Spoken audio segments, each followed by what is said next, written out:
Hello everyone, this is Legion of Guile here again.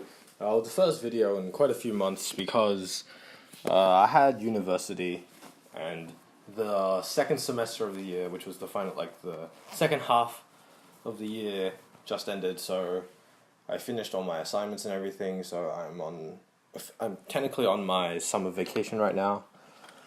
And yeah, decided to just back to making videos again. And yeah, so the first video is going to be a quick, very spoiler-light review of Justice League movie, which came out this week. I want to say last week maybe, pretty recently. And some of the critics were not very happy with the movie, as could be seen on websites like Rotten Tomatoes, where it had a 30-something%, I think, critic review.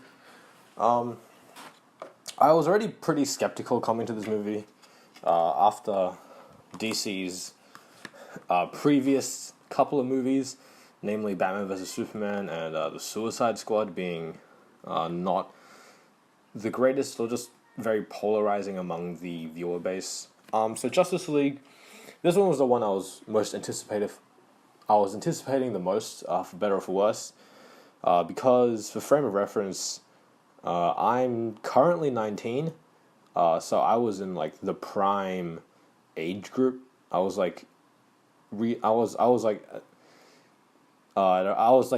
target audience, I would say, or at least part of the target audience when the original Justice League cartoon came out. I remember watching that cartoon, and then when Unlimited came out, I watched a bit of that as well. So yeah, I have very fond memories of the Justice League in general. They're my favorite team. I loved the 2006 run in the comic books with them. Loved the 95 run with them, or 96, 97 run. That was also just very good storytelling. Also very good just very good interactions and very good writing in between all the different characters, which I really loved. So this movie, I was kind of skeptical of because of some of the characters in the movie. Namely, they're using a kind of the New 52 lineup of the Justice League, where it features Cyborg over Martian Manhunter, and also there isn't a Green Lantern in this movie. So there's only 6 members of the Justice League, which is kind of awkward. Because 7's always a nice number for the Justice League. It's always been the founding 7 and stuff, or 5, and then they're Batman and Superman were honorary members, or they didn't really appear as much. So this was quite a interesting movie. I would say as a whole, it was not bad. I wouldn't say it was amazing. I wouldn't say it was particularly bad or anything, like how I felt about Batman vs. Superman: Dawn of Justice. I would say this was a very solid, past serviceable movie, and it does its job of introducing the Flash, Barry Allen, Cyborg, Victor Stone, Aquaman, and leading up into further more characters in Justice League, or being introduced into the Justice League, or just the DCEU in general. So I'll start with the positives. There will be some slight spoilers in here. Nothing actually relating to the plot or major plot points, just some small scenes and stuff, which some people might want to have surprise for them, I guess. So the positives were the general choreography of this film, in the action scenes and stuff, was good. As a whole, it was good. Aside from Cyborg at times looking very, very fake CGI, he was very blatantly CGI'd. Most of the fight scenes and stuff were done quite well. Ben Affleck's Batman was fine in the fights. Wonder Woman showcased a lot of her powers, including what seems to be flight, or just the ability to jump very high, which is close enough, and also super speed, or being very fast. Superman showcased frost breath, which was which is one of the things I really wanted to see in the movies again. And the Flash, he was fast, and Yeah, I think the only character as a whole which didn't really get as much, I guess, screen time, I would say, or like time to do anything, or just things to do in general, was probably Aquaman, played by Jason Momoa. He was a as like his look of the character was very nice. It was Aquaman. Like he's very similar to the Aquaman in the animated series, just from just the way he looked, and also from like the '90s run, where he has long flowing hair and he has got a beard, and he doesn't always have like the like orange frill like gill suit, with like the like which looks like fish scales. He doesn't have that, which is fine. Like that version of Aquaman is also like I enjoy that version of Aquaman. Especially when he in the comics and in the cartoon he lost one of his hands and he got like a harpoon. He got a harpoon instead of an amputated arm, which I thought was really cool.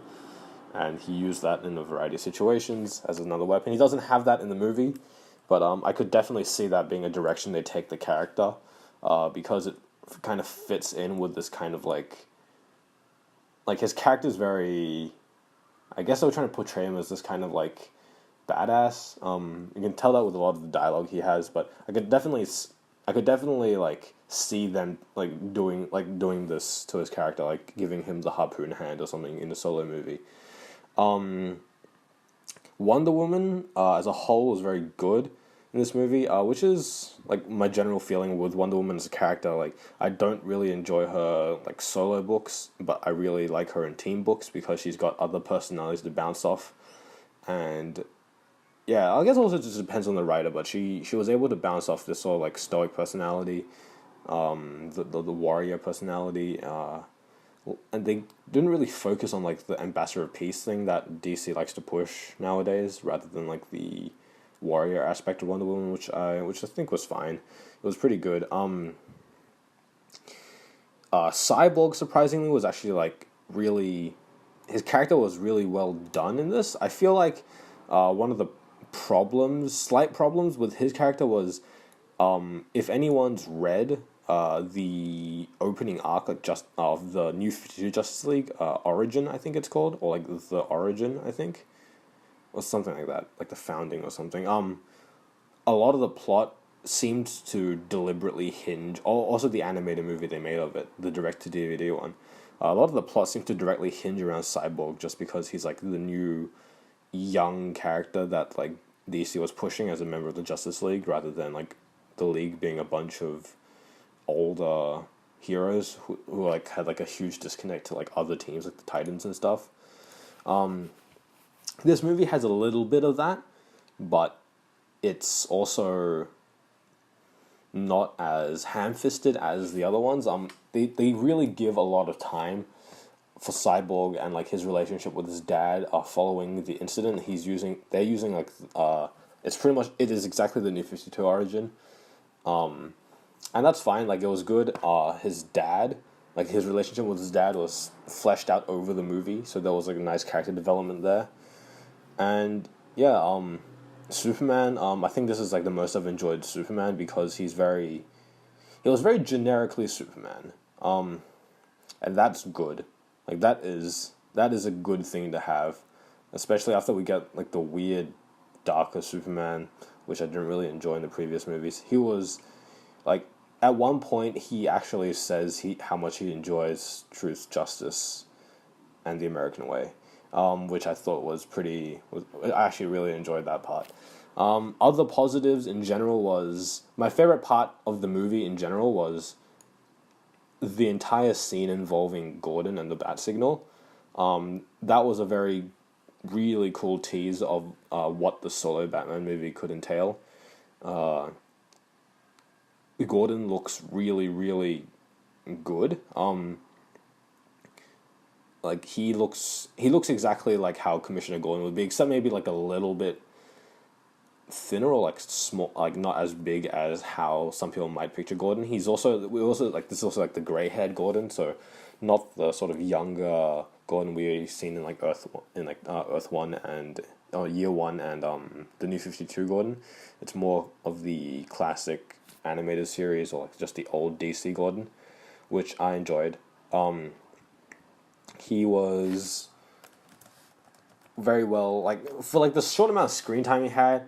J.K. Simmons did like a good job of like showing like his trust in Batman, and like yeah, that entire scene was very well done. Like you have to watch it to actually experience it. And yeah, the actual plot itself was fine. It was a lot better than Batman vs Superman, where they randomly added a lot of things like Doomsday suddenly appeared in that one. Here, the plot was not too overly complicated, and also Steppenwolf, the villain, he was okay. I feel like a problem was that it was very clear he was going to lose, and I feel like the way he lost was kind of underwhelming. Like the final fights, like the very end of the final fight scene was kind of cut short. It feels like, but yeah, he felt very obvious as like a segue into Darkseid and like the potential next movie. So, but yeah, he was a very fine, serviceable villain for this movie that wasn't like too over the top or like trying hard to be a specific thing. Yeah, overall, a lot of the positives in the movie, but there was also a couple of negatives I had. In particular, and this was surprisingly Ben Affleck's Batman in this movie. So in this movie, he says, and this is where the minor spoilers will come in. So in this movie, he's already said that he's been Batman for 20 years. Or at least Gordon also like backs that up. For Batman who's like in his 40s, maybe even nearing 50s, he's very dumb and like rash, especially in the scenes where, spoilers, they tried to revive Superman or like were thinking of the plan. Like he does some very rash and like unreason like really weird things. Like he also like has a bunch of really weird lines as well. Also, he seems to make a lot of jokes. He has the second most like comedy bits after Ezra Miller's Flash, which I feel was really weird. I think my main fear going to this movie was because they are very obviously using a Dark Knight Returns inspired Batman. I don't know why they're pairing up this Dark Knight Returns Batman with in a team setting where like he doesn't very play well with others aside from like his old like crew of like Robins and Green Arrow and stuff. So it was kind of weird seeing that disparity. I just felt like he just had too many like jokes. Like he was also just really like strangely happy in some scenes. Also, I'm just never a big fan of Batman drinking alcohol. It's like one of those character traits of Batman that like shouldn't ever change. Because like I feel like it was fine in like the Dark Knight Returns because that's like a very old near the end of his life Batman, like Bruce Wayne, and he's already like retired as Batman, so I feel like that was fine in his retirement. But when he's still Batman, I feel like he shouldn't really be. I feel like they really shouldn't drink alcohol, and also I guess like equally a problematic thing I had with this Batman in particular was his strange like affinity or just like his strange affinity or just love, a natural love of like attaching like grenades and like rocket launchers and like machine guns onto every single vehicle he has, and also how he just seems to very casually use guns, especially in the scene where he takes a parademons weapon and starts using it. I get that this is a post probably Jason Todd like death Robin, so this is also a Batman where like he's already seen a lot of things, but I feel like even in the Dark Knight Returns, he still was using only rubber bullets, and in that one scene where he had the rifle, he didn't even like kill anyone. Like Batman is straight killing people in these movies, and that's like kind of unsettling because that's what separates him from like the common criminal. Like because he doesn't have any powers, and I feel like the one thing that separates him is that he still has like his moral compass of like not like restraining or just not killing people, which I found just sometimes deeply unsettling in this movie. My second just major negative of this movie was Ezra Miller's Flash.